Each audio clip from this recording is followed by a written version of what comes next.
और जब भगवान में मन लग जाता है साहब, कुछ कार्य करते रहे, मन भगवान में हो। भगवान ने ये नहीं कहा कि काम ना करें साहब, जो आपको करना है करें, लेकिन आप भगवान का भजन करें, भोजन भी बनाएं, खेती बाड़ी का भी काम करें। सुनी होगी एक भक्तन की कथा, कंडे थापती थी साहब, गुजरात की भक्तन थी, कंडे थापते थापते तो भी श्री कृष्ण गोविंद गोविंद का नाम उच्चारण। एक दिन की बात, उसके कंडे चोरी हो गए, राज दरबार तक खबर पहुंच गई, कंडे चोरी हो गए। राजा ने क्या, तुम अपने कंडों को पहचान लेगी क्या? बोले हाँ।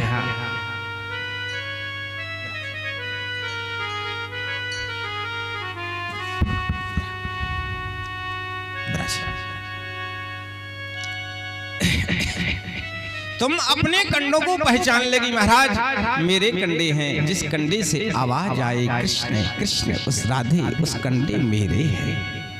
राजन ने उस भक्तन की परीक्षा ली, जितने नगर के कंडे थे साहब सारे राज दरबार में ढेर लगवा दिया, सारे कंडों का ढेर लगा है, लोग बजा रहे हैं कंडे को, एक दूसरे कंडे को बजाया, बोले जिससे कृष्ण राधे की आवाज आए समझ जाना ये मेरे कंडे हैं साहब।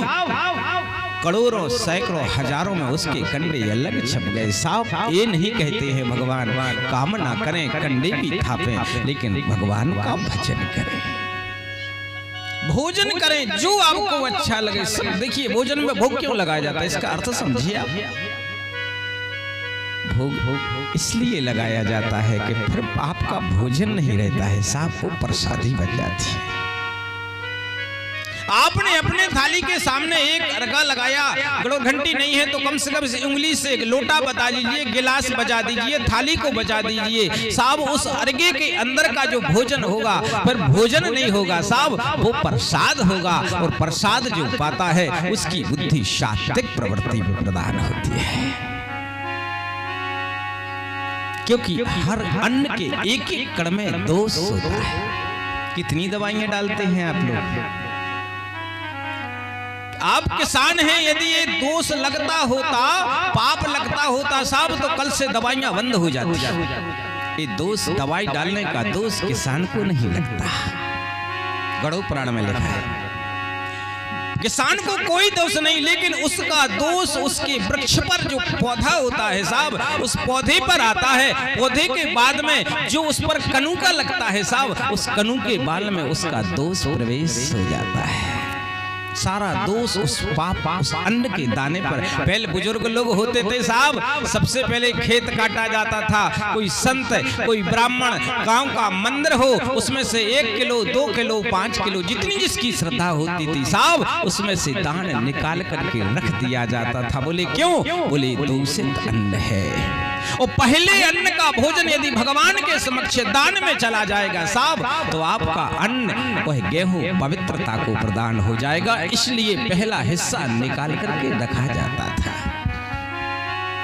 अन्न के दाने दाने पर दोष है, अन्न के दाने दाने पर पाप विराजमान है। और यदि आपने बिना भोग लगाए उस अन्न को साहब खा लिया, तो पाप को भी तो आपने खाया है साहब। वो पाप आपकी अन्न आपकी बुद्धि को बिगाड़ देगा। इसे भगवान के भोग लगा करके ही प्रसाद को पाना चाहिए। माताओं से अनुरोध है, भोग भगवान की प्रसादी बनाए। जूते आजकल सिस्टम चल गया है साहब, बचा हुआ जो भोजन होता है, वो बचा हुआ जो आटा होता है साहब, उसके दूसरे दिन कदापि रोटी चपाती नहीं बनाना चाहिए। ऐसा लिखा है गरुड़ पुराण में कि वह तो मांस के तुल्य की बराबर होता है। जो बासा आटा बच जाता है, कुछ माताएं होती है बोले इनको तो 5 ही खाना है साहब, 6 का लग गया, 1 रोटी का रख दिया, सुबह फ्रिज में फिर भरे। नहीं साहब, जो बासी अन्न का भोजन का रोटियां बनाई जाती हैं, वह भोजन मांस तुल्य के बराबर होता है साहब। बासे आटे का भोजन और बासे आटे की रोटी बना करके ना खुद पाए ना भगवान को खिलाना चाहिए। तो सुखदेव कहते हैं, राजन जित श्वासो जित संगो जितेन्द्रियः इन इंद्रियों को संभाल करके रखे, इंद्री के लिए भगवान के चरणों में लगाने की व्यवस्था करे, भगवान तब कृपा करते हैं। और भगवान जात पात से नहीं मिलते साहब, उम्र से नहीं मिलते। व्याधस्य चरणम धुरवस्य च वयो विद्यागजिंदिकः का जाति विदरस्य यादव पते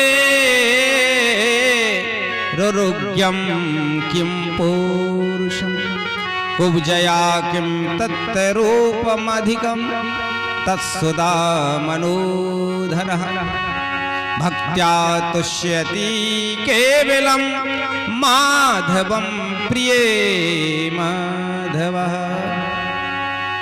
यदि भगवान स्नान करने वालों को मिले होते साहब तो राम कथा पढ़ना। भगवान जब दंडक वन में गए हैं साहब, जिनने 6-6 महीने भी स्नान नहीं किया, उनने भी, उन भक्तों को भी प्रभु ने अपने हृदय से लगाया। जातिवाद पर बात आ जाएगी, केवल मनुष्य को ही भगवान मिले हो, ऐसी भी कोई बात नहीं है साहब। मनुष्यों को नहीं, अष्टम स्कंद में कथा आएगी, गज और ग्राह पर भी भगवान कृपा करते हैं। ऐसा नहीं कि मानव जाति पर भी भगवान ने कृपा की हो साहब, नहीं नहीं, गज और ग्राह पर भी भगवान कृपा करते हैं। किसी पुरुष के लिए भगवान नहीं मिले, कोई पुरुष के लिए नहीं, कोई क्षत्रिय के लिए ही भगवान नहीं मिले साहब। जो पुरुष से हीन भी रहा, आगे पढ़ना, उग्रसेन महाराज पुरुषहीन भी थे, तब भी भगवान मिले। भगवान धनवान को भी नहीं मिले। कितने बड़े धनवान हो गए साहब, धनवान को भगवान नहीं, तत्र सुधा मनोधनम। सुदामा जैसे भक्त के लिए जिस सबसे बड़ा धन, सबसे बड़ा पूंजी, सबसे बड़े भक्ति तो साहब रत्न है। वायो जी, मैंने मीरा जी ने कहा था, संसार का सबसे बड़ा कोई रत्न है, सबसे बड़ा अनमोल्य यदि कोई नाम है तो वही तो राम, वही तो श्याम है। मीरा ने कहा था ना, पायो जी मैंने राम रतन धन पायो। संसार का सबसे बड़ा धन वही है साहब, जिसके यहाँ राम रूपी है। भगवान रूपवान को नहीं मिले, इतने सुंदर संसार होता है, सुंदरों को भगवान मिले हो, ऐसा नहीं। कुब्जा 3 जगह टेढ़ी थी साहब, भगवान ने कुब्जा पर भी कृपा करी। भगवान तो भाव से होते हैं, लेकिन भगवान जात पात भी नहीं पूछते, जात पात पूछे नहीं कोई, हरि को भजे सो हरि का होई। जो हरि यानी नारायण का भजन करता है साहब, वही भगवान उनको स्वीकार करते हैं। और एक बात कहें, भगवान के भजन के बिना संसार में किसी को सुख नहीं है। राम विमुखे, लंका कांड कह रहा है, राम विमुखे असहाल तुम्हारा। राम से विमुख हुआ रावण तो दशा क्या हुई सब जानते हैं। राम विमुखे असहाल तुम्हारा, बचा न कुले कोई रोवन हारा। 1 लाख पूते सबा लाख नाती, दिया बची ना साहब। जो धर्म का द्रोह करता है, धर्म के विरुद्ध चलता है, राम का भजन नहीं करता साहब, उसके वंश का विनाश हो जाता है। और भगवान के बिना सुखी नहीं। राम विमुखे, राम विमुखे सोके सपने हुनाही, देखते कर विचारे करते मन माही। यदि आपको विश्वास ना हो तो संसार में देखिए, संसार में चलिए, एक दूसरे को देखिए, क्या राम के भजन आपको सुख मिलेगा? कदापि नहीं मिलता है। तो कहने का तात्पर्य है कि भगवान तो भाव को देखते हैं, जिसके पास भाव होता है वही के बाद भगवान स्वीकार करते हैं साहब। आज भगवान द्वारकापुरी से जाकर के दुर्योधन के पास पहुंचे, समझाया भैया वैसे तो भाई भाई का बंटवारा है साहब, आधे राज्य के अधिकारी तो हैं ही, लेकिन आप आधा नहीं दे सकते तो कम से कम पंचग्रामा 5 ग्राम दे दीजिए, 5 गांव दे दे, पांडव उसी में खुशी रहेंगे। दुर्योधन ने दूसरा जवाब दिया, सुई नग्र ने बुदास्या बिना युद्धे न केशव। हे केशव, अरे आप तो 5 गांव की बात करते हो द्वारकेश, हम तो सुई के नोक के बराबर भी पांडवों को राज नहीं देंगे। राज यदि उनको चाहिए तो युद्ध करे। बहुत समझाया। दुर्योधन, युद्ध की लीला को जानते हो? कितने माताओं को सफेद साड़ी पहनना पड़ती है, कितना रक्त बह जाता है। बहुत समझाया, नहीं माने। अंत में भगवान चलने को तैयार, हल्ला नहीं करेगा। भगवान चलने को जैसे वहां से तैयार हुए, दुर्योधन बोला, नहीं नहीं प्रभु, भोजन कर करके जाना, प्रसादी पा करके जाना। हमारी माँ ने 56 प्रकार के भोजन बनाए। द्वारकाधीश हाथ जोड़ करके बोले, एक बात कहें दुर्योधन, भोजन 2 स्थिति में होता है साहब।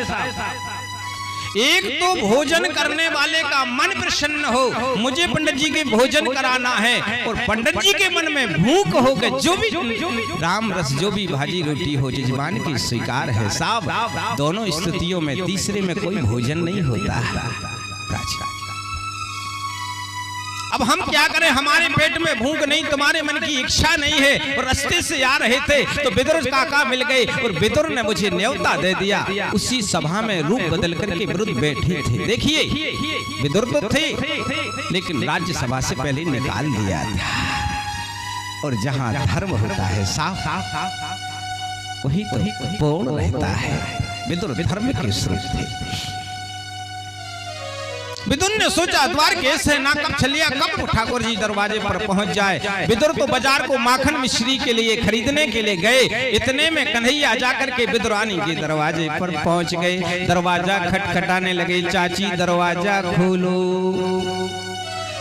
कौन? हम द्वारकेश हैं। इतनी भूल गई, इतनी प्रेम मग्न हो गई भैया विदुरानी, इतनी प्रेम मग्न हो गई, स्नान कर रही थी, वस्त्र ही नहीं मिले, निर्वस्त्र होकर के दरवाजे को खोल दिया। और भगवान के सामने कौन वस्त्र, कौन अवस्त्र? पिता, यदि बालक छोटा सा हो, माता पिता उसको वस्त्र बालक पहने ना पहने कोई फर्क नहीं पड़ता। वो तो जगत के जगदीश्वर है। काकी, बहुत जोर की भूख लग रही है। इतने प्रेम मग्न हो गई भैया विदुरानी, बहुत जोड़ की भूख लग रही है। केले लाई, केले की गहरे लाई। ठाकुर, अब गरीबी तो जंगल में आश्रम में थी साहब, पत्थर पर ठाकुर को बैठार दिया और बैठारा। केले का गूदा महकती हुई चली जा रही है। छिकले का ठाकुर जी भोग लगा रहे हैं। 1 2 4 घर को भगवान पा गए। काकी, बहुत स्वाद है, बहुत स्वाद आ रहा है, और खिलाइए। विदुरानी फिर जाती है नंगन तोड़ने के लिए साहब, फिर घर लाती है, फिर ठाकुर जी को भोग लगाती है साहब। ठाकुर तो प्रेम और भाव के भूखे होते हैं। घंटे 2 घंटे के बाद में विदुर जी आए। विदुर जी ने दरवाजा खटखटाया, अरे विदुरानी दरवाजा खोलो, द्वारकेश आने वाला है। अब हौसाइयो हो, जिसकी चर्चा कर रहे वो तो भोजन पा रहा है। अब शर्म के मारे विदुर जाने अंदर गई है। विदुर अंदर आए हैं, कपड़े बदल करके सामने, हल्ला नहीं करिएगा, आवाज। दरवाजे को खोला। विदुर ने जब केले के गूदे को, ढेर को देखा, सुखदेव कहते हैं, राजन, दोनों पति पत्नी की आंखों से आंसू की धारा प्रवाहित। विदुर जी कहने लगे, अरे विदुरानी तूने क्या कर दिया? पहली बार मेरा प्रभु आज दरवाजे पर आया। दुनिया में लोग क्या कहेंगे कि तुझे माखन मिश्री की जगह तूने केले के छिकले का भोग लगा दिया। ठाकुर जी के सामने दोनों के आंसू बह रहे हैं। हे राधा, हे गोविंद, हे द्वारकेश दासी को, इस दास को क्षमा करना, गलती इस पर हो गई है, क्षमा करना। भगवान मुस्कुरा रहे हैं। क्या हो गया? विदुर जी ने अपने थैले से माखन मिश्री की कटोरी निकाली। गोविंद, तुम्हारा गला छुल गया होगा, केले का छिकला खाते खाते गला छुल गया होगा। आप ऐसा करो, ये माखन मिश्री का भोग लगाओ, तुम्हारा गला ठीक हो जाएगा। जैसे ही विदुर जी ने माखन मिश्री का स्वाद कन्हैया के गले पर भगवान ने पाया, भगवान बोल पड़े, क्षमा करें चाचा जी, एक बात कहे, जो स्वाद इस केले के छिकली में था वो आपके माखन और मिश्री में नहीं है साहब। भगवान तो भाव के होते हैं, भाव से जो भगवान को पुकारना चाहे, जो खिलाना चाहे साहब, भगवान तो भाव के बंधन में बंधे होते हैं। भाव का भूखा हूँ मैं, भाव एक सार है, जो भाव से भजे उसका बेड़ा पार। भगवान तो साहब भाजी में भी राजी होते हैं। जो 56 प्रकार के मेवा भी यदि ठाकुर जी के सामने, तो उनको भी छोड़ करके साहब भगवान श्याम भाजी में राजी, विदुर घर की